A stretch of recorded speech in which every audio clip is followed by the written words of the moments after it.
With bolder colors, better cameras, and bigger batteries, the iPhone 16 is looking really good. And with the promise of Apple Intelligence on the horizon, now seems like the perfect time to upgrade, especially with more Pro features coming to non-Pro models. Which begs the question, should you go Pro?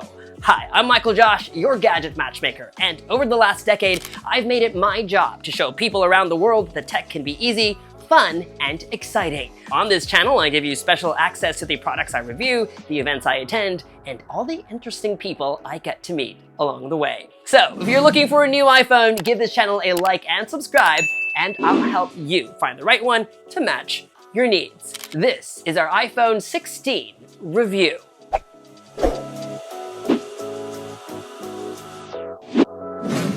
I've always said, even if I'm a Pro user myself, the base iPhone is the best iPhone for most people. And this year, more than ever, at least it feels like, it's getting more features that bring it at parity with the Pro models.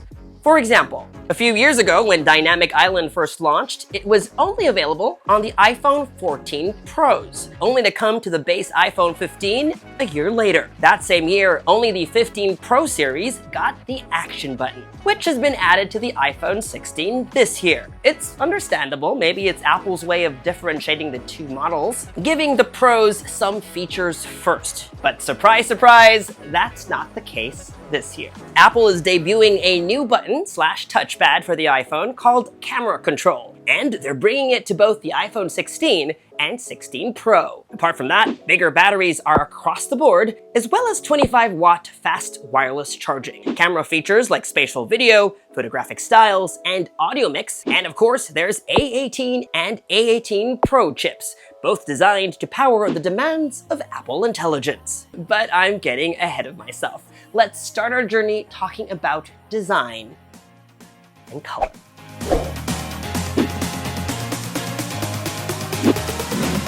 Last year, Apple debuted a new way of creating colored glass. A very Apple thing to do.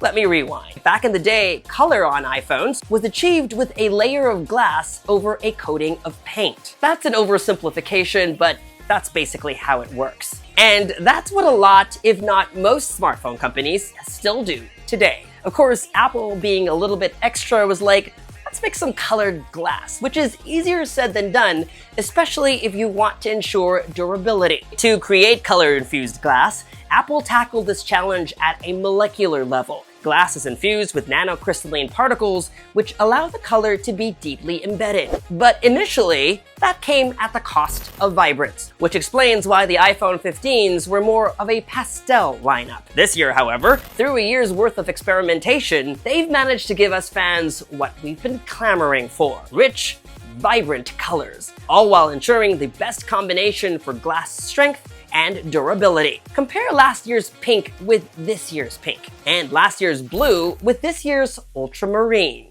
Probably my favorite, with teal a close second. These phones look so good, I can't help but not want to use a case. Of course, if you're in the market for one, you should definitely check out this video's sponsor, Torras. The original designer of the O-shaped stand case, Torras also offers a bunch of charging essentials, including one of my favorites, the Mini Mag power bank. I love how ultra compact and versatile Mini Mag is. At less than a centimeter thick, it's as thin as the iPhone 16 without a case. Thin enough to slip into my Bottega Veneta bifold wallet or my Dior mini saddlebag without any bulge. It's got the same magnetic force as my Torras O-Stand 360 case, so even if I shake it vigorously, it stays attached, providing 7.5 watts of wireless charging. Or, for even faster charging, 18 watts if I plug it in using the bundled USB-C cable. I can also use it to charge my new AirPods 4. Mini Mag is available in two sizes, 5,000 and 10,000 milliamp hours, and in two colors, Glacier Gray and Azalea Pink. This 5,000 milliamp hour model can fully charge an iPhone 16 Pro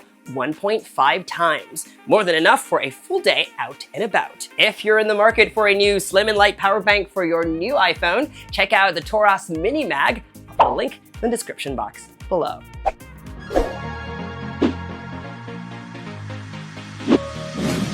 If you notice, one of the changes to the iPhone 16 is the layout of its cameras. Last year, they were arranged diagonally. Now, they're back to this vertical arrangement. And it's not just an aesthetic change. It's so the iPhone 16 can shoot spatial video. If you're not familiar, it's a format for Apple Vision Pro. And I know it's currently a $4,000 device, but one day it might be something more people can afford. And I love that Apple is future-proofing devices. I love watching spatial videos on my Vision Pro. In the past, I've described it as going through Dumbledore's pensieve in Harry Potter. It's like reliving a memory as if you were there. That's kind of how I met my nephew Damien for the first time, and I can't begin to describe how emotional of a moment that was for me. So much so that nowadays, if there's a memory that I really want to treasure, I'll record a spatial video as a keepsake of that memory. To shoot a spatial video, it's now a menu item alongside video,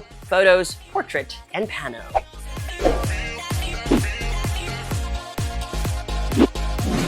New on the iPhone 16 this year is the Action button, which we first saw on last year's Pro models. The Action button replaces the old mute switch. By default, it's still set to toggle, silent, and ring mode, but if you dive into Settings, Action button, you'll find a host of other tools you can assign it to. My favorites include Voice Memo to quickly capture an idea when it hits, Shazam to identify that cool song that's playing, and for when you're traveling, Translate. Also new this year is Camera Control, a dedicated camera button for your iPhone so it works just like a point and shoot. A click launches the camera, another click takes the shot. But here's where it gets exciting. It's also a touchpad, so you can slide your fingers from left to right to say zoom in and out. And if you press down lightly twice, you can switch between other modes, so you can adjust things like portrait styles and depth of field. In an upcoming update, you'll also be able to switch between main and selfie cameras. Figuring out what's a click and a soft press takes some getting used to, and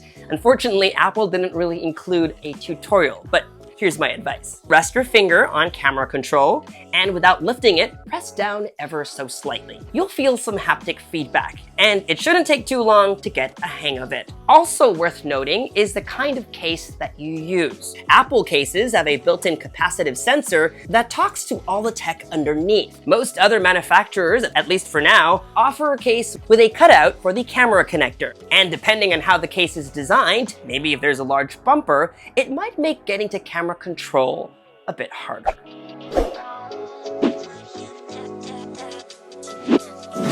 Hardware-wise, on the iPhone 16, we're looking at the same main Fusion camera from last year, which doubles as a 2x zoom lens, and an all-new ultra-wide-angle camera with a larger sensor that does better in low light, and now comes with autofocus, so it also doubles as a macro camera, like on the Pro models previously. As they say in girl math, that's 3 cameras for the price of 2. Obviously, improvements to the ISP mean better photos overall, but let me just show you.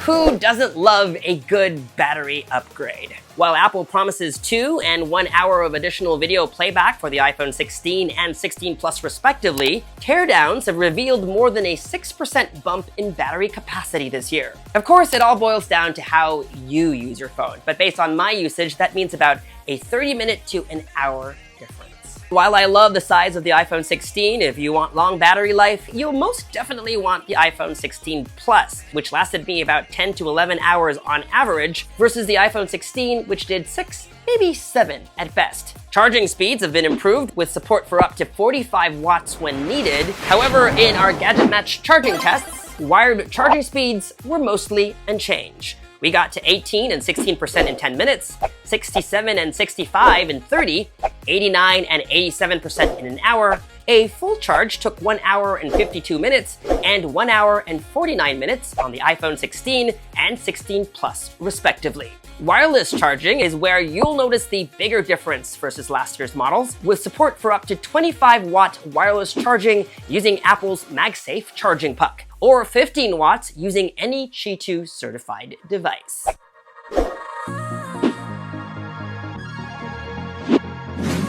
While they unfortunately didn't launch at the same time, the entire iPhone 16 series was designed with Apple intelligence in mind. In fact, the A18 chip on the iPhone 16 and 16 Plus feature a 16-core neural engine, so it can better handle large generative models required for these new features to work. But no worries, Apple Intelligence is promised sometime in October as part of the iOS 18.1 update. It shouldn't be long now till the iPhone 16's full potential is realized. But in the meantime, here's what you have to look forward to. Writing Tools helps you proofread an email or write it in a friendly, professional, or concise tone. Genmoji and Image Playground help you create the perfect emoji or meme that best capture your feelings with just a few prompts. Siri looks different now and will be able to assist you in new ways thanks to an awareness of your personal context. Priority notifications will place the most important ones on top of your stack. Cleanup lets you erase distracting objects and people from your photos. And soon, there'll be ChatGPT integration, maybe even Google Gemini too. And this is just the beginning, with more features rolling out in the next few months.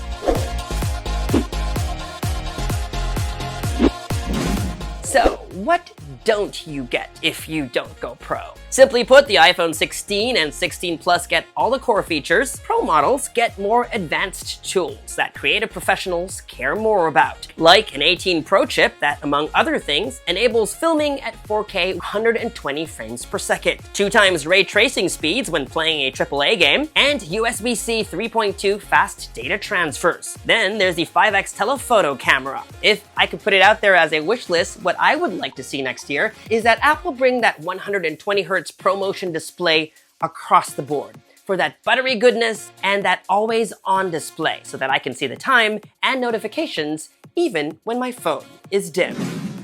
So, is the iPhone 16 your gadget match? Like I said up top, if you've been waiting for a good year to upgrade, now seems like a good one. With Apple Intelligence coming soon, I have a feeling we're on the cusp of something great, and the iPhone 16 is built specifically with that in mind. So, unless you need all those pro camera features, my recommendation is to stick with the iPhone 16 or 16 Plus. They both come with a GadgetMatch seal of approval. I personally love the iPhone 16. It's not too big, not too small. Of course, if you're looking for a larger display and a bigger battery, then definitely check out the iPhone 16 Plus. But I'm curious, which model would you pick up? Would you go with one of these, or would you upgrade to a Pro model? Let me know in the comments section below.